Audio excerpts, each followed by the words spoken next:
Hey, what's going on, Who That Nation? It is yours truly, TJ Jones, the host of the State of the Saints podcast.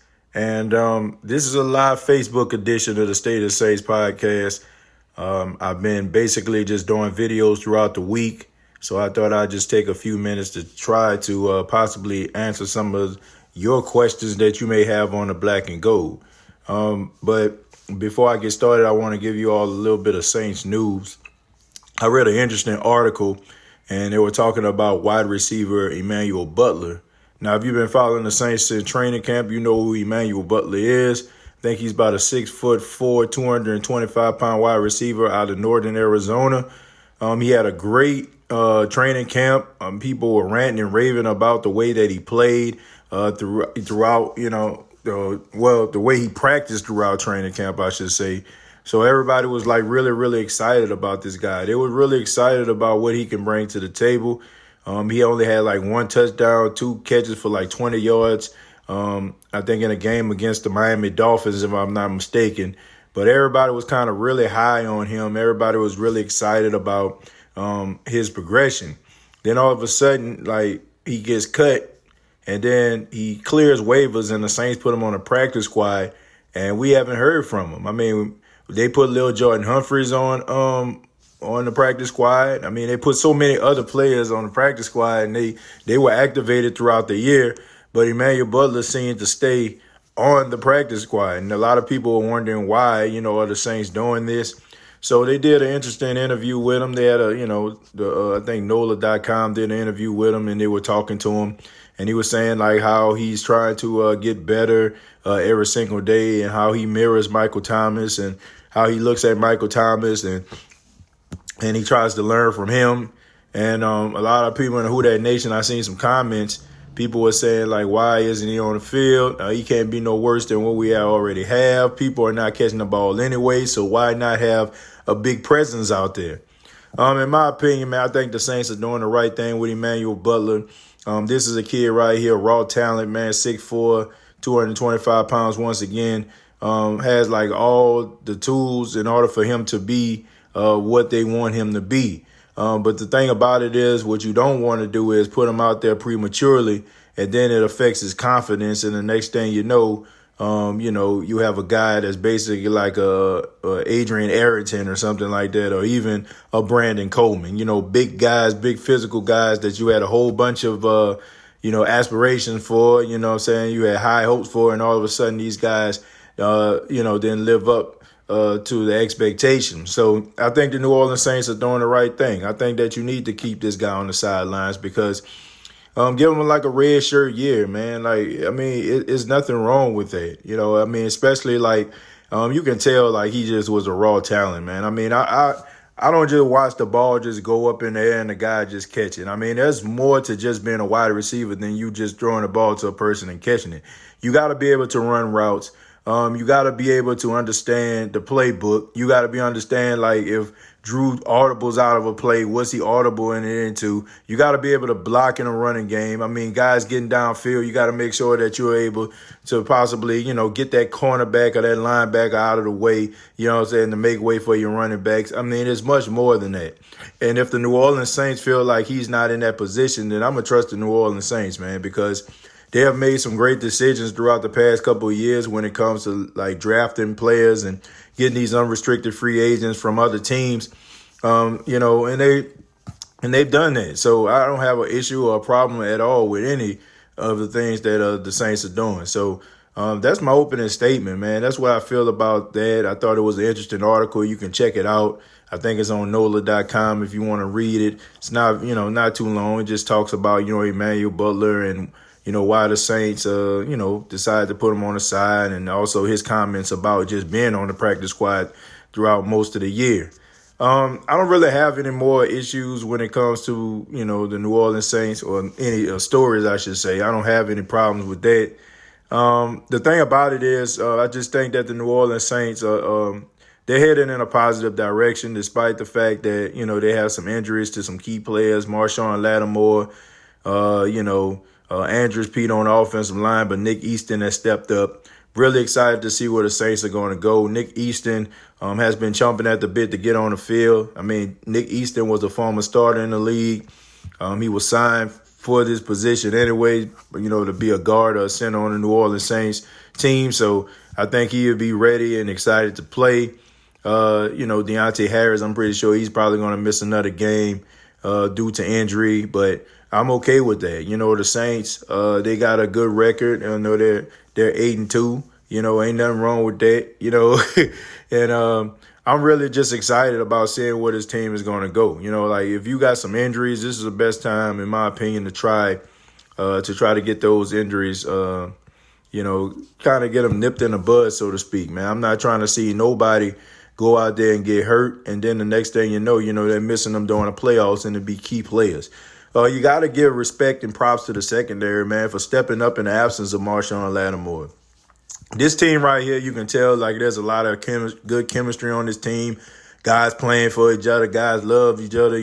They're trying to make sure that they put forth their best effort, for all of the other players that are around them, man. And that's what it's all about, in my opinion. It's not about me, getting my catches and getting my touchdowns. It's about working together, for the common goal.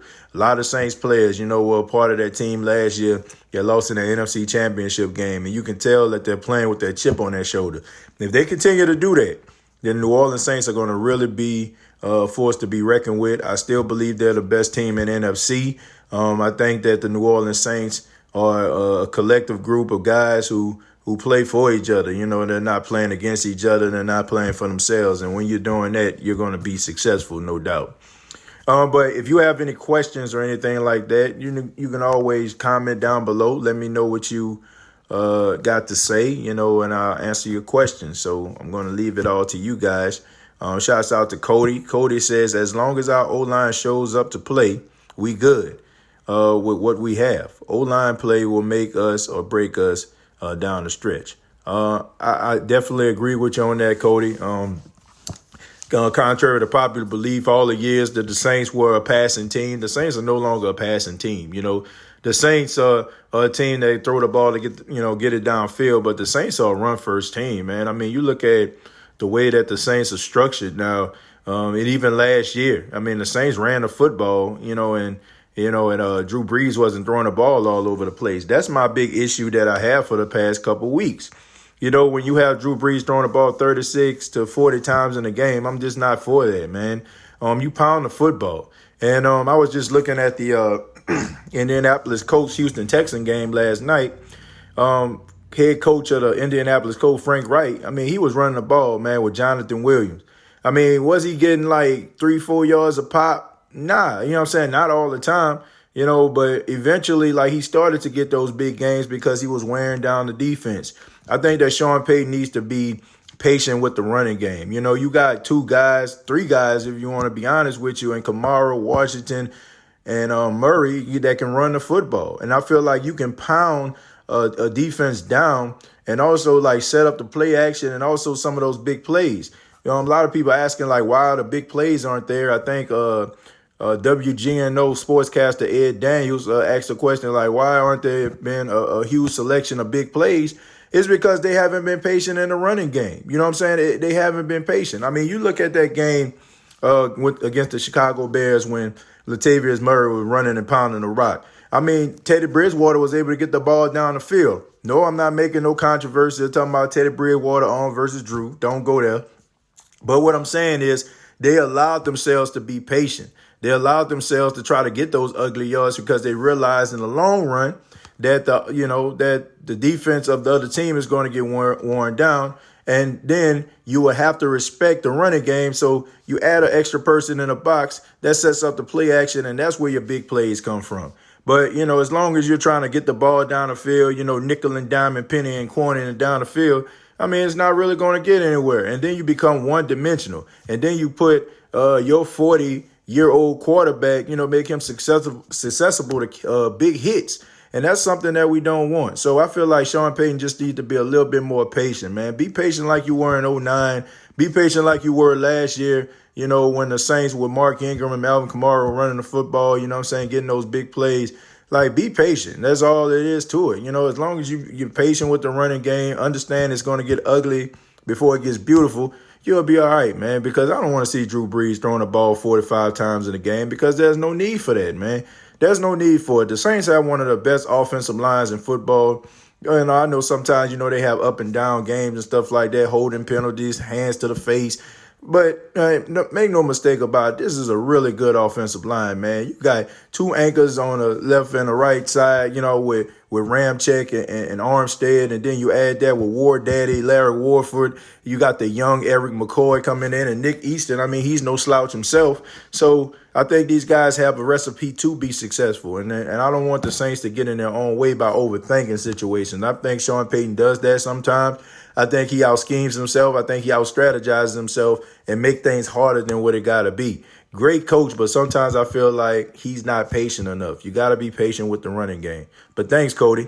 Dexter Sinclair says, I'll be cool to see Lil Jordan Humphries if he ain't already on the wide receiver list. Lil Jordan Humphrey had opportunities to play in a couple games this season. He got activated off the practice squad. But quite honestly, I mean, he's done absolutely nothing. I don't even think the Saints have given him any targets, which makes me wonder, like, do the Saints have any plays, for these guys? Or are they just decoys? Are they just guys that kind of rubbing other players out of the way in order for Michael Thomas and Alvin Kamara and Jared Cook to make plays? But if that's the case, man, I think that Sean Payton is doing these guys an injustice. You don't supposed to do things like that, man. You got these young players that are hungry, ready, and willing to make plays. And you got to be able to put them in a position to make plays. And I don't want to hear the fact that he can't do it. I mean, we seen this all the time, man. How many times we seen flea flickers to Robert Meacham back in the day? How many times we seen flea flickers to Devery Henderson down, and streak routes by Devery? Devery didn't master the route tree, but Devery Henderson was one of the fastest guys in the league. He was able to get behind the defense. And you know what Sean Payton did? He put him in position to succeed. And so did Robert Meacham. Robert Meacham, ran the streak route. You used to sit him out on flea flickers, also on wide receiver screen because he was elusive. That is what you want to do, man. So if you're not putting these guys in position to succeed, like, why have them on the field in the first place, okay? Why be doing these guys a disservice? Because they can be beneficial to your squad. Try to make plays for these guys. I mean, you look at Hogan, 6'3", about 220 pounds, big physical guy. I mean, put him in a slot. You know what I'm saying? Like, allow him to maybe, do something maybe like a tight end can do. You know what I'm saying? Like, do something like that. Lil Jordan Humphries. I mean, he's not the fastest guy in the world. But at the end of the day, a big physical presence, 6'4", 220. I mean, you can do something with these guys. Austin Carr, that's a whole nother story. I don't know what the Saints see in him, to be quite honest with you. But at the end of the day, you need to put these guys in a position to succeed. I don't feel like the Saints will have these guys on the roster. They didn't see anything in them. But I don't feel like Sean Payton should just have these guys out here to be decoys because, eventually, like, teams are not going to be buying what they're selling. And once again, they're going to try to double and triple team, even try to chip Michael Thomas, even try to chip Jared Cook, and try to get these guys out of position. And what are you going to count on? A bunch of guys that you have on the field as decoys that basically just running aimlessly routes, or, hey, run his out route. Hey, run his 10 and in. Hey, run his post. Like, nobody's buying what they selling, man. I mean, they're doing all this and they ain't getting the ball. What do you think team's going to do? Like, they're going to look and be like, man, they didn't, they're not using them. Let me zero in on these key guys right here. So put these guys in a position to succeed. I feel like Lil Jordan Humphries has a lot of talent. I seen it in preseason. I mean, he can get yards after the catch. A lot of his touchdowns, I think he had 2 in preseason. I mean, most of it came off him breaking tackles. So it shows that the guy has a little strength. So utilize his talents, please. Larry says he did suit up, but benched or traded. I think you're talking about Lil Jordan Humphries. Yeah, he did suit up a couple times. He played in the game a couple times. Need great O-line play to run the rock. Man, they've been having great O-line play. If you look at the Saints and you look at some of the statistics that are going on around here, they averaging about 4 to 5 yards a clip. That's pretty good, man. You want that key 5. Like people talk about that key 5. The key 5 is the 5-yard average. And the New Orleans Saints, when they run the football, they get success. Make no mistake about it. I mean, when you got guys running in between Larry Warford and Eric McCoy, you know what I'm saying? You got guys, you know what I'm saying, running off a toss to the left, you know what I'm saying, going towards Teron Armstead as the lead blocker over there. You're gonna get some. You're gonna get some yards. Now, don't get it twisted. Now, and then you put Josh Hill in the game, and Josh Hill. A lot of people, I know y'all talk about Josh Hill, and we all fascinated with the pass catching tight ends. But I'm gonna tell you how much Josh Hill means to the New Orleans Saints. If you watch that interview with Sean Payton, the press conference after the game against the Tampa Bay Buccaneers, he talked about how Josh Hill is a key component to the Saints' success. He said once Josh Hill went out with a concussion, it took away maybe like 40 to 50 plays that he had on a play sheet that he can call. And a lot of people don't realize this too. When Josh Hill was in the game for the NFC Championship game, the Saints were really, really successful. They had a really good game plan. And, even, Sean Payton mentioned that when Josh Hill went down. Man, blocking tight ends are really, really important. And also, like what he does. So I think the Saints have a good offensive line. They can run the football. And like I said, you want that key five. They're averaging about 4.5, 5 yards a clip. And that's where you want to be. They need to be patient with the running game, man. I know we all want to see big plays and we want to dance around in our living room and you know what I'm saying, put the umbrella up and do the Benson boogie. But at the end of the day, man, you got to be able to run a football going into the postseason, man. I mean, let's just say, for example, we're as Saints fans, we want them to aim towards playing in the Superdome. But at the end of the day, you might not get that opportunity, man. You might end up, having to go to Green Bay and play on the frozen tundra of Lambeau Field. You're not going to be able to throw the ball all over the place, out there. You're going to have to be able to run a football. You know what I'm saying? Let's just say, for example, the Seattle Seahawks. They end up jumping in front, of the 49ers or something like that because they have a better record. So, I'm not saying that the Saints can't have that number one seed. Once again, I'm just saying scenarios. Let's just say the Saints have to go out there, to reigning CenturyLink. Go out there and they have to run a football. So you want to be able to run a football, man. You want to be able to get those yards, be able to get those ugly yards, man, and be patient with it. That's all I'm saying. That when you averaging about 5 yards a carry, you're doing the right thing. Is Humphrey the best receiver of Carr, Smith, Kirkwood, Speedy, and great hands? No, he's not. He's not. I'm not even going to say that he is. He is not better than, in my opinion, Traquan Smith or Keith Kirkwood. Look, I understand about Traquan Smith. I think that a lot of people are very, disappointed in his development so far. But at the end of the day, he's still been with this team for going on his second year. He understands the playbook. He's familiar with what's going on. I don't know what the problem is, why he's not getting open and stuff like that. I can't answer that question. Keith Kirkwood, in my opinion, I think he's the best out of all of them, to be honest with you, man. I think Keith Kirkwood, he has a level of confidence that I feel like these other guys lack. I feel like these other guys are just out there, man. They're just happy, and sometimes, the moment gets a little bit too big for them. I seen Keith Kirkwood in big key moments, make plays. I think about in the game against the Philadelphia Eagles, divisional round. Heck, I even think about that Week 13 game against the Dallas Cowboys, when Drew Brees threw the ball down the field. Keith Kirkwood in traffic round 3, Cowboy defenders made the catch, man. That is what you want, And I feel like that's what these guys lack. They lack confidence. I don't think any of these guys can't be really good. I just think that they lack confidence, and I think that the moment sometimes gets the best of them. Traquan Smith, we know he's tough, man. Y'all seen that catch that he caught on KZ, hit him, bust his mouth all up, had to get stitches and stuff like that, man. You don't catch passes like that and don't be tough. Trust and believe. I just feel like Kirkwood is the best out of the ones due to his confidence in himself. But you got to stay healthy. That's the key. You got to stay healthy.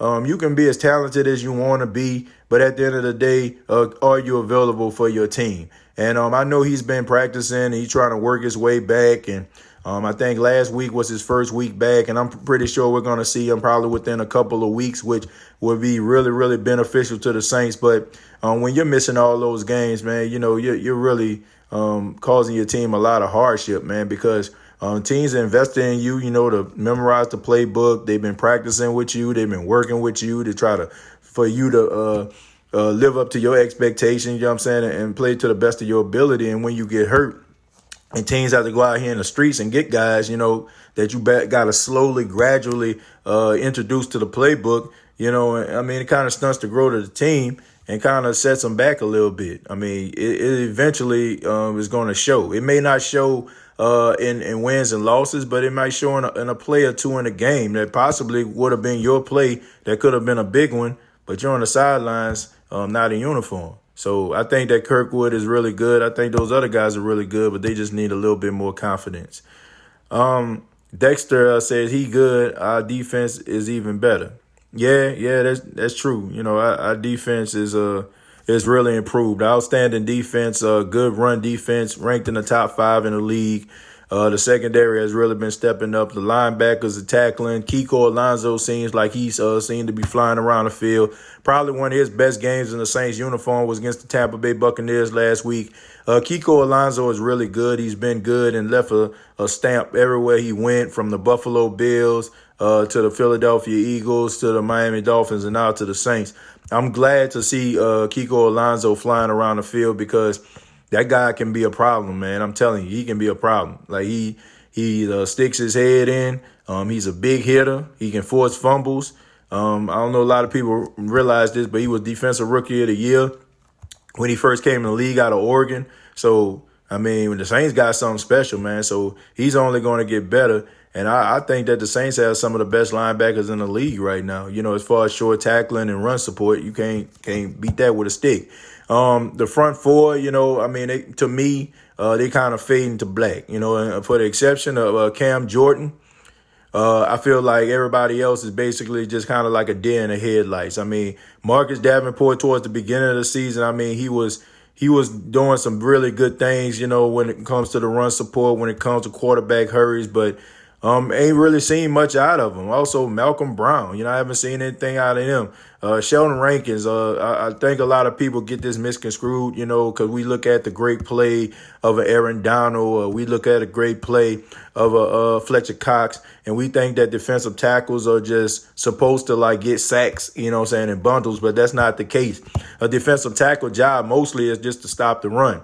And if teams can't run up the middle, guess who they running into? They running into Sheldon Rankins. So it's not just all about just getting sack and pressure on the quarterback at the defensive tackle position. It's about stopping a run. And that's exactly what the Saints have been doing. So I don't have a problem with that. I just think that the Saints defensive line need to step up. It was causing havoc at the beginning of the season. Now it just seems like all of a sudden, for the exception of Cam Jordan, the production is going down. So I think that they need to improve on that. I think guys need to keep that motor running, play to the whistle, and just continue to try to strive. I think that if the Saints can be able to get pressure, it will ease up on the secondary, But the fact that the Saints haven't really been getting pressure up front and the secondary really been stepping up, that's a really great thing. So when the Saints defensive line really start to get pressure, that would be beneficial to the secondary.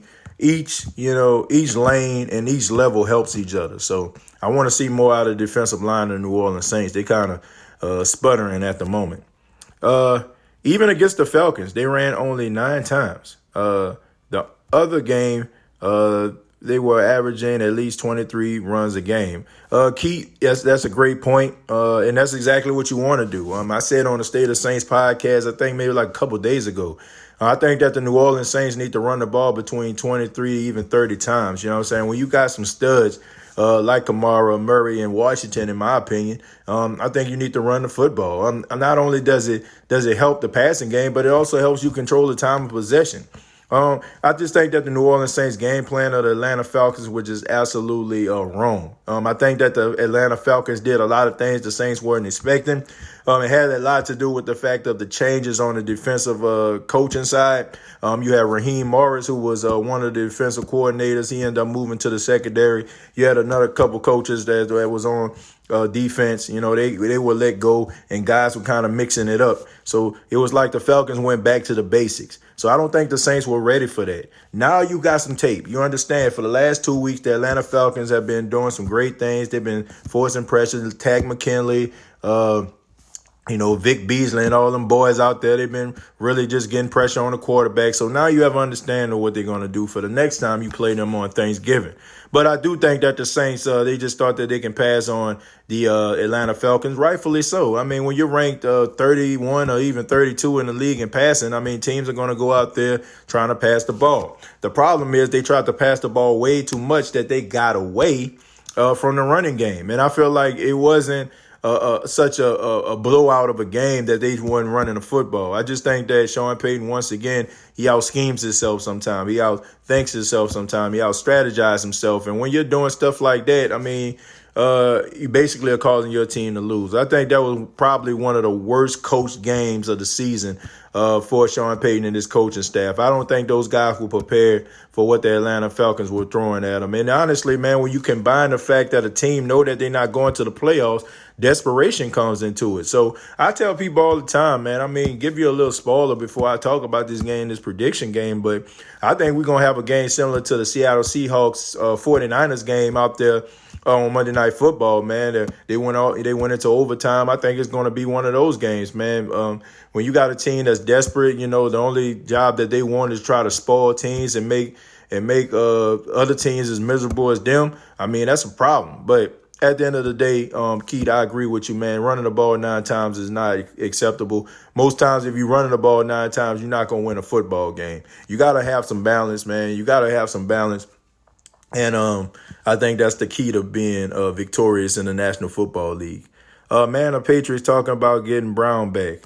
Prime time, good for the Patriots, man. I ain't got no problem with that, whatever. You know what I'm saying? If they want to get a guy that's a locker room distraction, they want to get a guy that's a me guy, they want to get a guy that cares more about his brand more so than trying to win championships, then more power to him. Look, we all know that Antonio Brown is incredibly talented, but at the end of the day, I would take everybody that we have in the locker room over Antonio Brown right now because there's nothing better than a team that has chemistry. There's nothing better than a bunch of guys playing for one another. And at the end of the day, Antonio Brown, he doesn't have that in him. You know what I'm saying? When you're throwing teammates under the bus, when you're throwing guys under the bus that looked at you and idolized you when they were in college, now they're playing with you and you're mad because they were elected MVP of the team and you're around here looking mad in the face and stuff like that. When you're wearing fur coats on the sidelines after missing practice all those days because you know a fur coat is probably going to give you attention. Most of the time when guys are hurt and they're not playing in a game, they wear their team's sweatsuits because they're not trying to put all the focus on them. But once again, the New England Patriots, more power to them if they want to get Antonio Brown. But I'll have to say I pass on that. You ever take a breath? Yeah, man, I take a breath, man. But honestly, like I say, man, when those thoughts start rolling in my mind, I mean, I ain't got no choice, man. I'll be trying to get it out there. But yeah, I definitely do, man. I definitely do. But for you, James, I'm going to take a breath, all right? All right, that's good. All right. Thanks for the shout out, bro. This is awesome, man. Dexter, thank you very much for checking it out. And also, James, what I try to do is, man, people be asking questions, and I'd be trying to speed through them. Trying to give everybody an opportunity to answer, their questions. Because if I'm just talking like this and Drew Brees, he the best quarterback in the league, and he the all-time leading passer. I mean, would you really be listening to me right now? Honestly, would you be listening to me right now? You'd be like, man, that guy's boring. So Dexter, James, I just try to make sure that I have time for everybody and give them the respect and the time because, man, I know y'all can be doing so much with y'all time. And plus, it's Friday, man. It's Friday. I mean, come on, man. Friday, everybody kind of winding down, getting ready for the weekend. Most people that's in college and stuff like that, they're trying to head home for that week of Thanksgiving holiday. So I'm just trying to give everybody the respect. Josh Hill is a great blocker. Yeah, he definitely is. Like I said, Sean Payton thinks of this guy, he thinks the world of this guy. Anytime Sean Payton says this guy eliminates 50 to 56 plays off a play sheet, when he goes down, that ought to show you how much respect that he has for Josh Hill. I think Cook is getting hot at the right time and will be a big asset down the stretch if he stays healthy. I definitely agree, Mitchell. That is a great point. Jared Cook seems like he's getting more familiar with Drew Brees. I think the chemistry is there. I mean, look no further than that pass in the back of the end zone. I mean, the defender, the linebacker, couldn't play it any better. You know, I mean, he was draped up and dripped out on that boy, and he still caught the ball. And that is what good chemistry is all about. You know, Drew Brees talked about it in his interview yesterday. He talked about how he can get guys the ball. He can throw a guy open. And, that was one of those examples of throwing a guy open. He threw Jared Cook open, and Jared Cook definitely caught the ball. You know what I'm saying? Tough catch. Probably knocked the wind out of himself. That's why he was slow to get up. But at the end of the day, that shows the toughness of Jared Cook. But I think that the wheels are turning. I think the chemistry is there. And I think that you're probably going to see some great things, hopefully. We won't have any setbacks or anything like that where, he's missing some time like he did in the past couple weeks. They headshot Hill. Rams had to get him out. And, and there's every time Kamara breaks a run, Josh Hill is springing up. Yep, that's true, man. And, man, I hate to say it, but Josh Hill is starting to get a little bit of a history with concussions. I think this is like his third concussion, that I can remember him having, that started to get a little bit dangerous. You think about a former New Orleans Saint, Brandon Cooks. It all started him in the Super Bowl when another New Orleans Saint, Malcolm Jenkins, knocked him out cold. And ever since then, Brandon Cooks has been dealing with concussions. This isn't something that that goes away. I mean, when you're dealing with concussions, man, it's always going to be a continuous problem. I think about guys in the past like Austin Collie. Great, I don't want to say a great receiver, but a really good receiver, good slot receiver, but kept on getting knocked out, man. Kept on having issues, with concussions, and it caused him not to play in the league anymore. I don't want Josh Hill to be in that same boat because he has a lot to offer, man. I mean, he's a classic throwback type tight end. You know what I'm saying? He reminds me a lot of, Jay Novacek. Like Jay Novacek was a guy who, was a really good blocker, but he can catch the ball like really well as well. I mean, he wasn't catching the ball like all over the place, wasn't having 100-yard tight end receiving games, but when it came to blocking, for Emmitt Smith, for the Dallas Cowboys, I mean, he was able to make some plays. So he got a lot of Jay Novacek in him, man, not a lot of it. And I know I'm probably missing, losing a couple of the younger folk because they probably wondering who Jay Novacek is. But shit, man, just Google him, man. Jay Novacek. That's who Josh Hill reminds me of. What's up, my boy Darwin? What's going on? Good morning from Virginia, man. What's going on, Craig? Thank you very much for listening all the way in Virginia, even though Virginia isn't that far from where I'm at in South Carolina. Do you think it's possible that Michael Thomas could win MVP? Anything's possible, but no, I don't think this is possible, man. I got to speak on this, Dalton.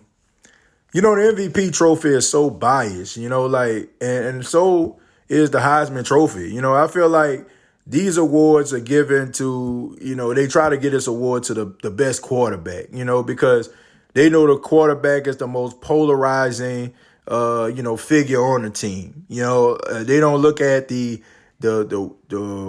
wide receivers or the tight ends or anything like that so much because they look at that as a dependable position. But I think this is a rarity. I think that you need to look at Michael Thomas, because normally if a wide receiver is doing really good and he's having big yardage, most likely the quarterback is having a good year as well. So, but this is a little bit different because Michael Thomas was able to do this with two different quarterbacks, and his production didn't slip at all. So I think that he needs to be considered. But to be honest with you, I don't think he's going to win MVP because of the bias of the quarterback position. Or even, I just feel like they just try to get that to the best quarterback. I mean, it used to be defensive players used to be able to get it, but now it's like you really got to be doing something special. Like you got to be like breaking like all kind of records like that's held by people by the name of Reggie White or you know, a guy like that. Like, you really got to be doing something special in order for you to be winning the MVP at a position other than a quarterback position. You look at Adrian Peterson winning MVP a couple years back. I mean, he basically had to become the all-time leading rusher. I mean, he was 12 yards short. So you got to be able to be doing something, I'm talking about, out of this world at another position in order for you to be MVP, because the media won't allow you to do it, and the NFL won't allow you to do it, in my opinion. But Michael Thomas deserves like all the credit. And if you're not going to give him MVP, I think he least deserves Offensive Player of the Year, in my opinion. Let's see. A Packer win may benefit us. Yeah, I mean, either way it would benefit us. I mean, that's what a lot of people don't realize. You know, either way, like if the 49ers win, it still benefits us if we win. If the Packers win, it still benefits us if they win. Because the two teams that the 49ers would have lost to, well, one of the teams that the 49ers would have lost to, the Saints beat. You know what I'm saying? So that could help them in the long run. And with the Packers, I feel like, it will help them as well. So either way, I don't care. Like, I feel like it still would be beneficial to the Saints. Let's see. What up with another receiver? Andrew, I hate to be the bearer of bad news, but looking at week 12, we only got like a handful of games left, my brother. I don't see it happening. You know what I'm saying? I don't see the Saints going out here trying to get anybody, because at the end of the day, if any guys were worth anything out here, they'll probably be on the squad right now. They'll be on somebody's team. Most of the time when you see players, they get cut. If they're about anything, you'll see teams pick them up right away. I just think that the Saints they're going to use what they have, man. They look at people like Keith Kirkwood coming back in a couple weeks, and they feel like their team is about to be fully intact for them to make that run. So I don't see Sean Payton going out here or Mickey Loomis going out here trying to sign anybody. And to be honest with you, I don't feel like anybody out there on the street they can sign will be beneficial at this particular time, man. I mean, you're asking a guy to come in late in the season, 5 games, after this game is left. And, what can they do? Maybe a catch or two, but they ain't about to have no 130, 140-yard games. I mean, most of you probably get a guy, probably be able to move the sticks every now and then, but still got to look at the playbook. And if you look at the Saints and how they're structured offensively, I mean, I'm pretty sure like that offensive playbook look like you doing trigonometry, especially if you coming in this late and you ain't have a training camp under your belt. So I don't know. I was there in December when Allen beat our second string team. It was brutal, but I was still saying who they with 14 points. Then again, our defense is better than last year. To me, we will win this Sunday. Look, man, check this out. Look, not taking away from what Kyle Allen did. I mean, this kid is pretty good. I mean, I watched him a couple games. I mean, I'm forced to because I stay in South Carolina. And majority of the time I'm getting the Carolina Panthers game on regular television. You know what I'm saying? If I don't watch it on Sunday Ticket. So I get an opportunity to look at Kyle Allen a lot. I think he has a lot of great qualities. I think that the New Orleans Saints didn't really know that much about him last season. I mean, he kind of just came in. I mean, he was playing with house money, so to speak. But it's a little bit different now that everybody's talking about how Cam Newton is probably not going to be a Carolina Panther again. And a lot of people are asking a question like, is Kyle Allen the quarterback of the future? And not to mention like the game film that you have on Kyle Allen. The Saints are able to kind of scheme against him now because they know what they're dealing with. Kyle Allen he did good. I mean, he had over 300 yards in that Week 17 game. But I also feel like the Saints even though they had some starters in the game, I mean, we all know how it go, man. I'm pretty sure they probably had the whole, we want y'all to play smart speech. He probably had these guys out here. They probably were preseasoning it out. And a lot of them plays, I'm going to be honest with you, I think the Saints were just calling just to get through the game. It's almost like in preseason. You get these guys and you just call a couple plays for them, nothing too exotic or anything like that defensively. You just go out there and you just tell guys to execute. Play is all about gap containment. So I don't think he saw anything from the New Orleans Saints that he probably was going to see this time. So I think that he had a good game, but I mean, like I said, I think the Saints they have a lot to lose. They're playing for the number one seed. They control their own destiny right now. I understand that the Carolina Panthers are teetering, losing 2 straight, and they're going to be desperate, probably more desperate than the Saints. But the New Orleans Saints, they need this game.